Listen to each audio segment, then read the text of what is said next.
1300 BC. The mighty Egyptian civilization is in its golden age. Its ruler is Ramses II, a man who intends to be the greatest of the pharaohs. He will make his mark by building. He built everywhere. Vast statues, towering obelisks, temples carved from living rock. Ramses is a giant of a man. He dominates this kingdom for 67 years, pushing it on to ever greater glory. North, south, east, and west, he's got a temple going up. He's building a new capital city. He's creating jobs like no one has created before. The ruins of what Ramses built still stand. But 33 centuries on, with the aid of new research and cutting-edge graphics technology, the true scale of his ambition can now be fully revealed. Extraordinary feats of engineering performed with only the most basic tools. Thousands of people, thousands of tons of stone. All manipulated by the will of one man. We can now reveal the lost world of Ramses the Great.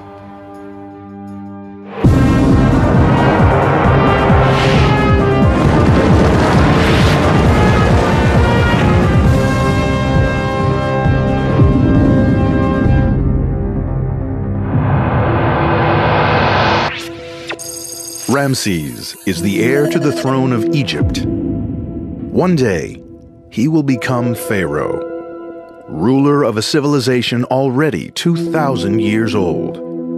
But the empire he stands to inherit is emerging from a time of great political and religious upheaval, and Ramses is part of a dynasty that has forced its way to power. He watched as his grandfather, the first Ramses, became the first of the family to wear the Egyptian crown. Now he watches his father, King Seti, enforce his will through military power. You have to remember that the Ramessides were a new family. Ramses I had only reigned for a year and a half. And then Seti comes to the throne and rules for about 11 years. Ramses' family has to show that they are fit to rule. They choose to do it by building.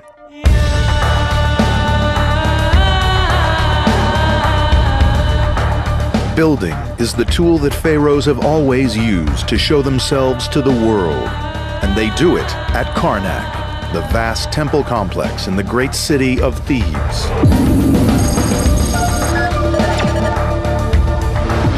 This is the domain of the god Amun-Re, the imperial god of the Egyptian New Kingdom. Karnak is where the pharaohs worship their god. They are his chief priests. By the time of Ramses' birth, Karnak is already vast.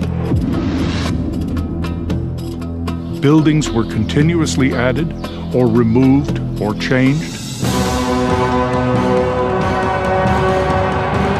Amun-Re's sanctuary lies at its heart. Around it, each pharaoh in turn has made a demonstration of his power and his piety, adding his own new structure or gateway pylon, a new pathway to the god. So in periods when you have great pharaohs, pharaohs that are conquering the world, Karnak temple's expanding. Karnak is a place where every Egyptian king needs to make his mark. So it makes absolute sense that Ramses II would be one of those kings that would need to extend Karnak temple. To make his mark, Ramses' father conceives the idea of a grand pillared or hypostyle hall. His firstborn son, his chosen heir, will help him build it.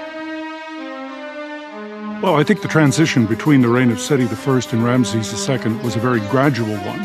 And Ramses was given a fair amount of responsibility as a young man. At the age of 10, Ramses was made a general of the army. The site for the building is in the temple approaches between two great pylons.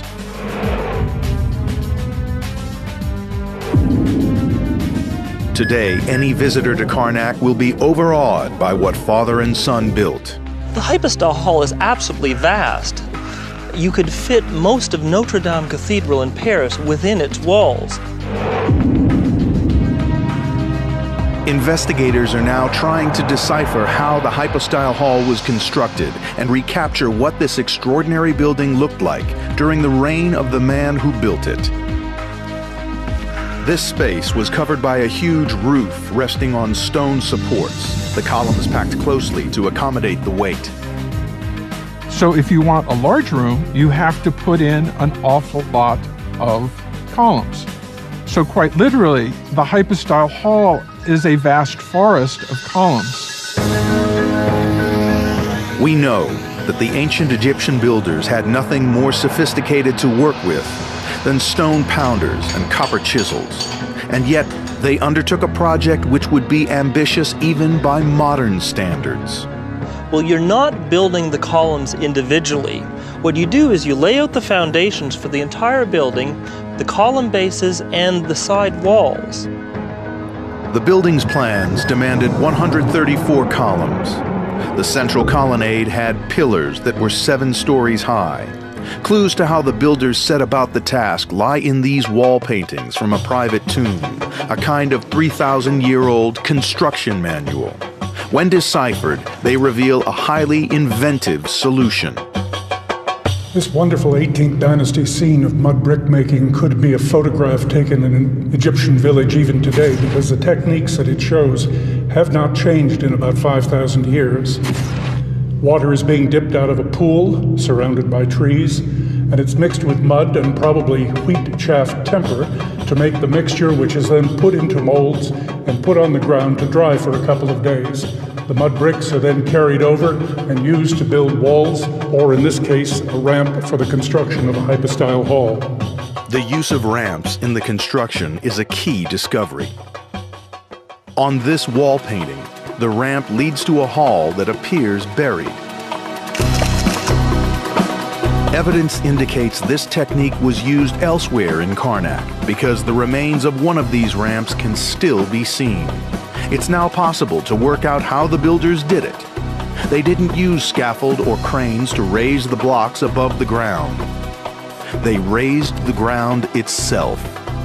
You lay the first level of blocks for all the column bases, and you fill inside with dirt, and you build mud brick ramps on either side. You bring your next level of blocks, these are all roughed out, and you place them over the next level. And then you fill that in again, you extend your ramps out further and repeat the process.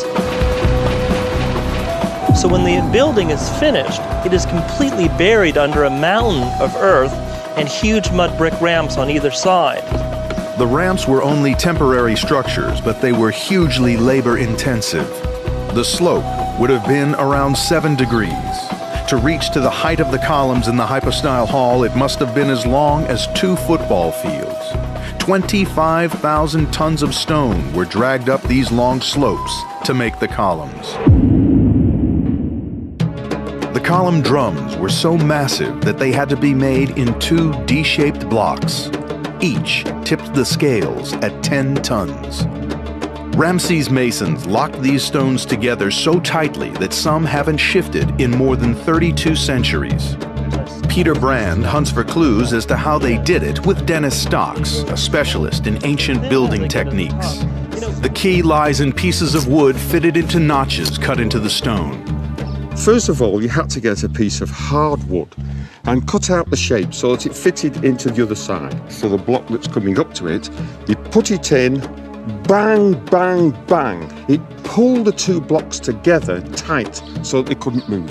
So these are more to assemble it rather than to hold it together once it's built. It is. It's to line them up properly and make sure that they can't move at all while the whole job's being built. Of course, when it's all solid and finished, there's no way that it's going to move after that.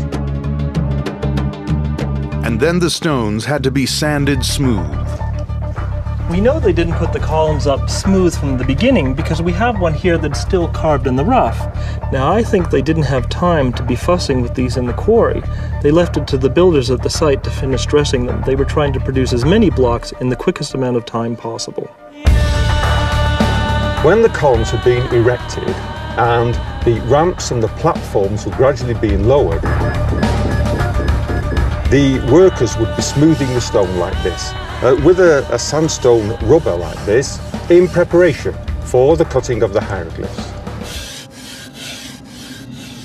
Ramses and his father oversaw this work, but the time was coming when Seti would die and Ramses become king. He would be able to do as he wished. And the hall at Karnak would be just the start of the most ambitious series of engineering projects that his country had ever seen. When Ramses became pharaoh, he became the most powerful man in the world. His entire life had been a preparation for this, and he grasped the challenge. He took personal control of the building at Karnak. Artists working under his orders depict him joining in the work. It's hard to believe that he would have gotten his hands dirty, but a formal foundation ceremony demonstrated that what his father had started was now to be his monument, his achievement. First, the king stretches out a cord between two poles in order to ceremonially survey the temple. Next, he takes a mattock and he hacks up the earth. Then he has to make the first mud brick. And then finally, he does the ceremony of giving the temple to its Lord. He seems to claim in many texts to have taken a considerable interest in it, to have been involved in the planning, to have researched historical records to ensure the accuracy of temple plans and designs. Kent Weeks has researched these records himself and built up a picture of how hundreds of masons scaled these columns, working up to 70 feet in the air. It's clear work didn't finish once the columns were up. Every surface was to be covered with elaborate hieroglyphs. There's good evidence that the ancient Egyptians knew and used scaffolding in their engineering work, as in this tomb painting from the 18th dynasty. Here, the workmen have lashed pieces of wood together to create scaffolding so that they can polish and prepare larger-than-life-size statues of the king. Every inch had to be carved or shaped by hand. One man is using an abrasive to polish the surface of the stone, and this man is working with a chisel to carefully detail the eye. The size of Ramses' ambition becomes even more astonishing when you realize what his men had to work with. This was a time before iron. The masons had to carve their stone with tools made from soft copper. Dennis Stocks believes that the only way we can understand what these ancient builders did is by attempting to recreate their work with the tools they used. Having done that and delineated the edge of the sign, all we need to do is take out the middle with a chisel. Dennis discovers that although the ancient Egyptian culture was highly sophisticated, they could achieve some of their most complex work using Stone Age technology like this flint tool. And because it is so hard and sharp, it will delineate the features of the sign much better than the copper chisel work. Each column, each wall would be adorned in this way. And the hieroglyphs are more than decoration. They are packed with political and religious messages. To the average tourist, the Hypostyle Hall seems a jumbling confusion of scenes and inscriptions, but when you look carefully at them, you see there is an order. The gods in the scenes always faced as if they're inside the temple looking out. The king always approaches as if he's coming from the outside into the temple to greet the gods. The walls of this temple describe the relationship between the gods, Ramses, and the people of Egypt. It's a demonstration that Ramses' authority is born from divine power. You stand there surrounded by this forest of columns, and it's meant to evoke the feeling that you're in a sacred space, an enclosed space that's contained by the gods, where new life comes into being. By bringing together decades of research with state-of-the-art computer graphics, we can reveal what this space would have looked like when it was first built. All this weathered stone was once covered with vivid painting. Most temples in Egypt appear to us today to be pretty monotonic, but actually in antiquity they were a riot of colors. The kind of raw pigment that Ramses' designers used can still be bought today in the markets of Luxor. Now, as then, it's mixed with vegetable oil and bound with natural glue. The ancient Egyptians had a much more limited range than what we see here. They were basically working with 6 colors: red, yellow, green, blue, white, and black, and that was it. The most expensive pigments were blues and greens. Can you imagine a tomb painted in this color blue?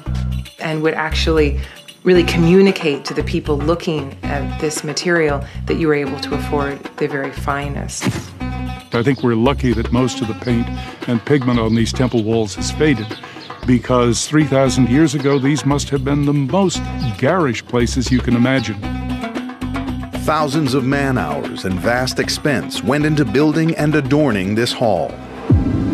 And yet only a privileged elite of courtiers and priests would ever get to see it. Ordinary hoi polloi like you and me might be allowed outside the temple, and maybe on festive occasions we might be allowed into the first courtyard, but that would be it. The temple was not a public place of worship. It was the private home of a god, the place where on behalf of his people the pharaoh makes his offerings to that god. It raises him above all other mortals. It gives him power. The secret interior of the hypostyle hall would be hidden behind monumental curtain walls. And the walls themselves would be a statement of Ramses' greatness. This phase of the building would require 7,000 tons of stone, and only a certain type of stone would do. Here we are at Thebes with these huge limestone hills surrounding us. And yet, limestone was not the stone of choice for the building of temples. For that, the Egyptians much preferred sandstone, and the closest source to that is about 100 kilometers further south. The vast majority of it came from one area, the Silsila quarries. They are 3 days' journey up the Nile from Karnak. Kent Weeks has made this journey. The pharaohs had an enormous hunger for stone. When you consider the number of cubic feet of sandstone that have gone into the New Kingdom buildings constructed at Thebes, Silsila must have been a site that was going full bore practically every day of the year for 500 years. Silsila was on the river, but investigators have found other quarries deep in the Egyptian desert.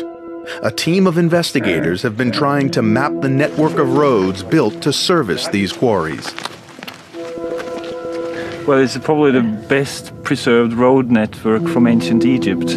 I think we're here, Per. Yeah, probably we're here, yes. The quarries here are more than 2 miles from the Nile. And interestingly, all the roads coming down from the quarries here, they're leading in the same direction, all towards this point down here. The shortest overland route to water.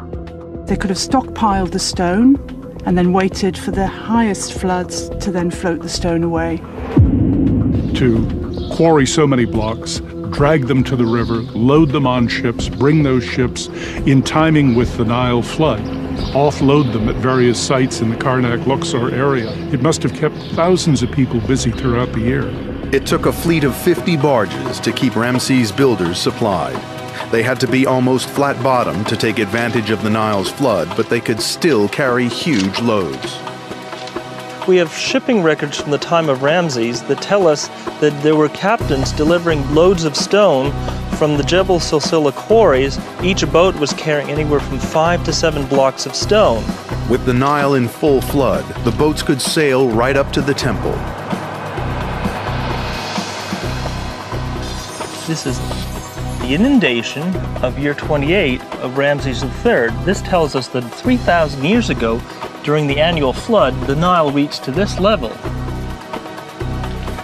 Using specially built canals, the blocks were delivered as close as possible to the construction site. But they still had to be manhandled into position for the masons to begin. Dennis Stocks believes that this was done using mortar. It acted as a lubricant to help the workers ease the stones into place. We've got the mortar on now, which lubricates the block as they slide across the other blocks. A bit more. That's it. That's it. Block by block, Ramses' great hypostyle hall was enclosed, and the pathway to the inner sanctum was completed. 3,300 years on, we can reveal a sight once only visible to the priests of Amun-Re.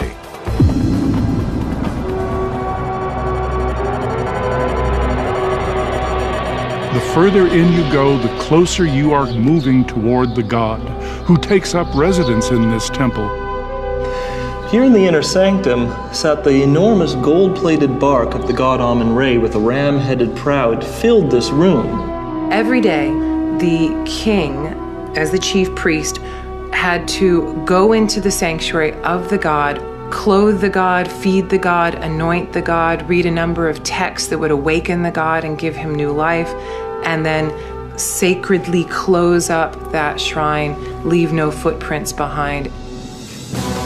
Ramses had made his mark on Karnak.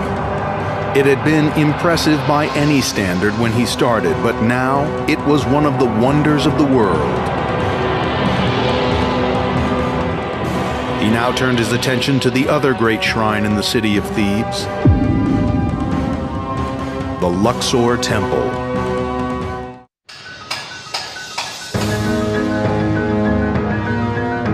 Even as the hall at Karnak was being built, Ramses II began another project, just as ambitious, and located barely 2 miles away. The road to the great temple at Luxor was lined with sphinxes. Every year, the pharaoh took this route in a procession to celebrate the most important gift the gods could give to Egypt, the Nile flood. The flood kept the land of Egypt fertile. The ceremony that marked it was called the Opet Festival. The ceremony started out fairly somber, but by the end of the week, it had become a wild, almost carnival-like atmosphere. This would have been a time of great drunkenness, great joy, lots of sexual abandon. It was meant to help the god Amun-Re recreate himself so that he could be renewed and help Egypt get through another year of growth and prosperity. Wherever Ramses built, he was competing with the pharaohs who had gone before him. There was already a massive colonnade at Luxor Temple. Ramses would add to it, make it his own, and overshadow it by building even bigger. Worn down over 3 millennia, but still clearly visible, this wall carving shows the scale of Ramses' vision. The statues would be 40 feet tall, the obelisks even taller, each carved from a single block of red granite. The obelisk would be the first thing illuminated by the sun's rays every morning, a symbol of the connection between the king and the gods. We know that Ramses' engineers took on the daunting task set by their king and completed it. The challenge for archaeologists is tracing the steps back and deciphering from the clues how they did it. An obelisk needs to be made from hard stone. Ramses' men chose red granite, and the nearest source of red granite is 100 miles south at Aswan. Fresh granite is a marvelous stone. It's very hard, and there's only one place in Egypt you can get it, here at Aswan. This half-finished obelisk is an incredible source of clues. It was abandoned only after hundreds of laborers had put in months of work. Well, this obelisk is quite incredible. I mean, it would have been about 130 feet long, as maybe as wide as 9 feet. When you get to this point here, you find that they dug a deep trench here. And then what they would have had to do is lower the stone down and dug underneath the obelisk. Now, they would have had to undercut it along its entire length, leaving it only on a few supports. This was the second challenge, to remove a single piece of stone weighing close to 800 tons. The tools were basic, to say the least. Sharp points, that's very helpful for cutting granite. Have a look. Days, weeks, and months spent chipping away at the rock, the body having to absorb the shock of each impact. That must have been hard on your hands, though. It is very hard. The pressure of banging this rock into another rock, it must have been excruciating work. Trials suggest that with 100 men working at full stretch, it might take a week to remove even an inch of stone. And this was precision work. The visual impact of an obelisk depends on geometry and symmetry. Okay, pull. You're really tight. To create the four converging edges which travel from the base to the tip of the rock, craftsmen had to rely simply on a length of string stretched from fixed measuring rods. Oh, yes. Brilliant. Now this is right on the nose here. This is just touching the underneath of the string, which means it's exactly right. Once the cutting was finished, the task began of getting the 800-ton obelisk into place. It would be floated down the Nile on a vast, specially built barge. In Luxor, it would be hauled into position. It was then lowered into place using temporary walls and sand. They would have brought the obelisk in butt end up a big huge ramp, and then they would have come to a silo filled with sand. As they slowly let the sand out, the obelisk would have floated down. Now it would hit this narrow groove at the bottom. Then men with ropes could come and they could tilt it up to the final position. Ramses had achieved his aim. The view that faced him when he first saw this grand entrance can now be revealed 33 centuries later. He had eclipsed the achievements of those who had built here before, and he claimed the temple for his own. Throughout Egypt, the story was the same. This guy is building everywhere, north, south, east, and west. He's got a temple going up. He's building a new capital city. He's creating jobs like no one has created before. This is a time of economic prosperity. Ramses wasn't just building to ensure his place in history. Turning his attention to the southern gateway to his kingdom, he would build a new temple, Abu Simbel. And here, he would make himself a god. Ramses would reign for 67 years, almost 3 times the life expectancy of the average Egyptian male. And during that time, an army of masons would be constantly at work, carving his name and his image onto walls, columns, and statues throughout the kingdom. But his next building project would take this a stage further. On the west bank of the Nile at Thebes stands his mortuary temple, the Ramesseum.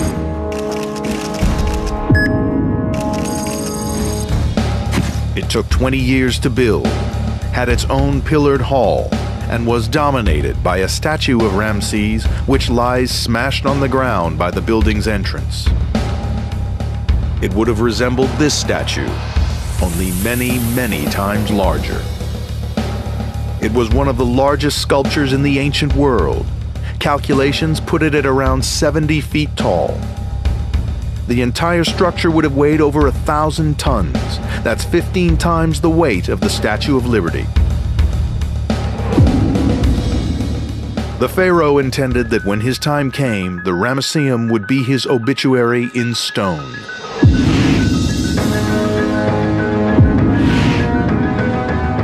The evidence suggests that he was doing much more than simply following tradition. These carvings reveal that Ramses had a grand political and religious plan. He was rewriting history the way he wanted it to be. They tell the story of Ramses' most famous military battle, Kadesh.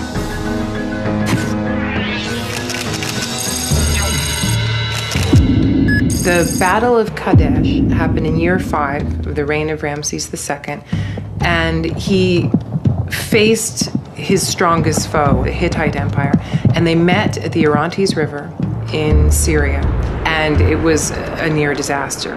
We know that Ramses II did very badly in the Battle of Kadesh, and in fact we have information from the other side, obviously written by the enemy, of a peace treaty that was signed after the battle had been fought that suggests that at best the fight between the Egyptians and the Hittites was a draw. And yet these are images of Ramses victorious, supreme. The pharaoh is shown as a giant. The foes that surround him are dead, dying, or in complete surrender. These carvings distort the truth, and in the Egyptian way of thinking, they are more powerful than simple propaganda. When you represent the Battle of Kadesh in its ideal form with the outcome that you desire, then in the Egyptian mindset, that's what will come into being.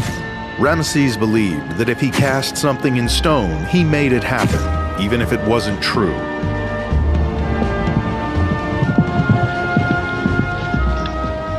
And the Ramesseum was only the beginning.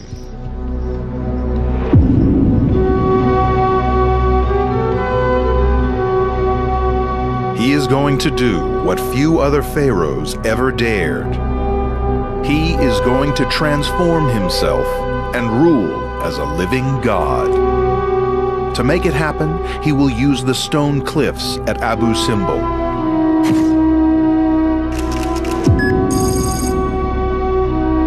Abu Simbel is a unique temple carved in the rock with these giant statues. It's so audacious. Ramses embarks on his most ambitious building project, a vast temple on the edge of his empire. This temple is built far afield to celebrate the king so that he's not infringing on the territory of the god Amun. It has taken the work of generations of investigators to uncover the true scale of Ramses' achievement here. With Abu Simbel, Ramses is literally breaking new ground because unlike his other monuments, this temple is not built, but cut from the rock.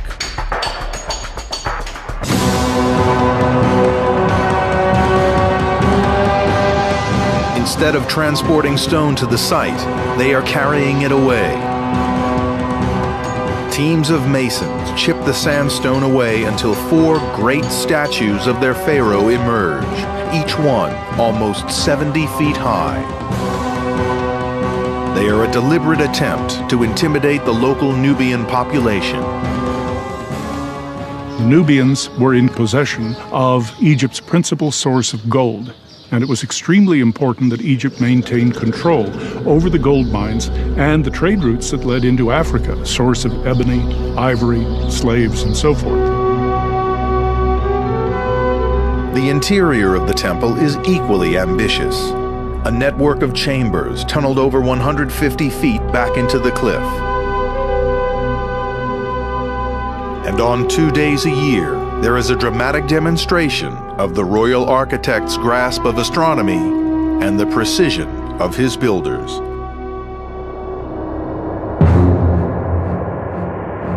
The rays of the sun travel all the way through these chambers, hitting the inner sanctuary, the place where Ramses' statue stands with those of 3 other divinities. And so Ramses proves a point to himself. He is not merely the greatest of the pharaohs while alive. Ramses II is one of the few kings in Egyptian history to declare himself divine before he died. I think many in ancient Egypt would be awestruck that a king could live to such an age, could produce what he produced. And it is quite possible that some ancient Egyptians did believe that he was the God incarnate. Ramses made his mark, but a final challenge awaited him. In the eyes of the people, he was a living god. He now had to build a tomb that was worthy of his greatness. Every pharaoh builds his own tomb. The planning begins the moment he takes the throne. As in every part of his life, Ramses will build for his death on a greater scale, with greater vision than every pharaoh who has gone before. The traditional royal resting place, the Valley of the Kings on the Nile's west bank.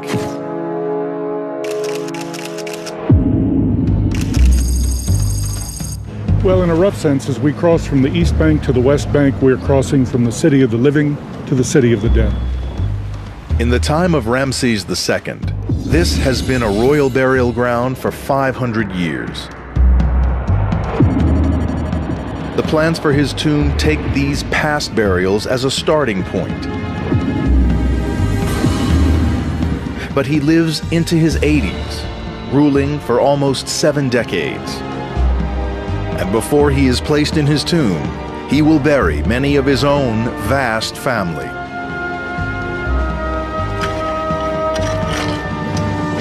As part of his work mapping the Valley of the Kings, Kent Weeks has discovered an extraordinary complex of underground chambers.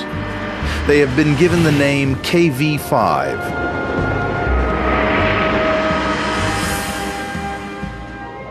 This is the largest tomb complex in the valley, and it is where Ramses buried his own sons. We discovered that the tomb contains more than 125 chambers, and it has every earmark of the reign of Ramses II about it. It's unique in plan, unique in size, unique in function as a family mausoleum. It must have been a very sad job, and it must have been a very difficult one, and it may explain why KV5 is such an unusual tomb. This was one man's attempt to keep his family with him for eternity. Making it a reality required a special team of workers who left their mark here, written on the rock. Deciphering these notes has revealed a world of men that history overlooks. They left behind a great amount of material. A lot of that consisted of ostraca, notes that they made to themselves, from love letters to IOUs, from notes to parents to shopping lists. And basically they're just a piece of limestone on which they would make little doodles. These are wonderful texts for an archaeologist and historian because they tell us things that we ordinarily know nothing about in ancient Egypt. This is the home of Kaha and his wife Tui. Their nice-sized living room. Kitchen with a mortar for grinding grain on the floor. It's a very substantial house, but that makes sense because Kaha was a very important figure in the early Ramesside period. He was responsible for a substantial amount of building activity during the important reigns of Seti I and Ramses II. Once every 10 days, the work team made the journey along the cliff face for their tomb building shift in the Valley of the Kings. They worked on a 10-day work week, and they received, at least during the reign of Ramses II, 2 days off. Kent Weeks retraces their path. The builder's challenge was, within this maze of existing tombs and passageways, to find a suitable site with enough space to accommodate Ramses' vision of what his tomb should be. Every tomb for a pharaoh served the same purpose. In the New Kingdom, that was to ensure the safe journey of the king from this life to the next. Ramses had officiated at his father's funeral, presided over the ceremony in which his beautifully decorated tomb was sealed. The images that cover these walls would have been burned into his mind. Seti decided that he wanted his entire tomb to be decorated with very elaborately painted and carved reliefs. And so the entire tomb, from the entrance to the burial chamber, is covered with the reliefs and inscriptions. Ramses commands the men who built this for his father to build a tomb for him, but more lavish, more magnificent. The task was daunting. Before any decoration could begin, the tunneling had to be completed. We know that they worked 2 4-hour shifts every day, and they timed their shifts by using lamps to light their work with wicks of a certain length. When the wick had burned out, it was time to break for lunch. After lunch, they put a second wick in the lamp. When that was gone, it was time to go back home. The Egyptian builders were highly skilled and disciplined, but they were also capable of making mistakes. With so many burial chambers in the Valley of the Kings, it was inevitable that some of the tunnels would cut into existing tombs. What did they do when they ran into another tomb? Well, in each case, they had a different solution. In one case, they incorporated the earlier tomb into the plan of the new one. Some of the most impressive tunnel systems were effectively connected by accident. Ramses planned to be buried in a magnificent chamber at the end of a series of long descending tunnels. This chamber lay pristine and ready to receive his body for as much as half a century. But the 3,200 years since his death have seen earthquakes and floods. The roof has partially collapsed. The decoration, which would have covered its walls, is erased. Only by studying the burial chamber on which Ramses based his design can we recover what the king's final resting place looked like. Religious symbols would have covered every surface. The ceiling would have been adorned with a starry sky. On each of the walls, an image of the protective god Isis would stand guard over the pharaoh's sarcophagus. Positioned in the center of the room, a multi-layered stone casket was as much of a feat of skill as the tomb that housed it. Yalla, yalla, come on, yalla. Dennis Stocks has been trying to establish precisely how the ancient Egyptians managed to cut and shape the rock into a casket. This is very hard granite, the hardest stone in Egypt to cut. He discovers that the Egyptians found a way of cutting stone using soft copper-bladed saws. The saw is cutting this down probably at a rate of a centimetre per hour, which means it would take several days to cut this through. The saw doesn't have teeth. Sand is used as an abrasive. It's labor-intensive, but extremely effective. Wind the rope around the shaft. Hollowing out the sarcophagus would be even more difficult. By studying wall inscriptions from before the time of Ramses, Dennis believes he can recreate the innovative techniques that the masons used. If you imagine the top of the sarcophagus being like this, an oblong, then they had to drill holes around the perimeter in order to delineate the shape of the hollow inside the sarcophagus. And then they could put some weakening holes in the middle and then break away all the columns of rocks between, as well as the cores, and then after 4 or 5 levels of that, they will have reached the bottom of the sarcophagus, deep enough for Pharaoh to be put into it.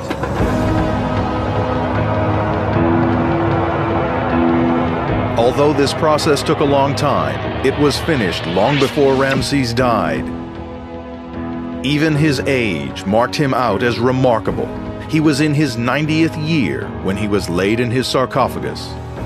By the very length of his reign, Ramses achieved a literally godlike status. There probably was nobody left alive in Egypt that could remember the reign of his father, or that had even been alive when Ramses had come to the throne. The mummified body of Ramses II lies preserved in Cairo Museum. 3,000 years on, we can still see his face, and we can still see the mark that this builder king left on his country. Ramses left his stamp throughout Egypt. You cannot go to a site in this country and not find the name of Ramses II inscribed on at least one block or statue. It is easy to see why his achievements have so captivated engineers, archaeologists, and historians. Scarcely a ruler in human history had left more monuments than he. We're interested in a king who lived for so long. We're interested in a king who's able to marshal incredible amounts of manpower to make his mark on Egypt. The hypostyle hall at Karnak, the tomb that he built for himself, the temple he cut in the rock at Abu Simbel. These ruins are all clues to the Egypt that Ramses built. But it is only when they are brought back to life, see them as Ramses saw them, that we can truly know what he achieved. A world whose splendor has never been equaled in 3,200 years.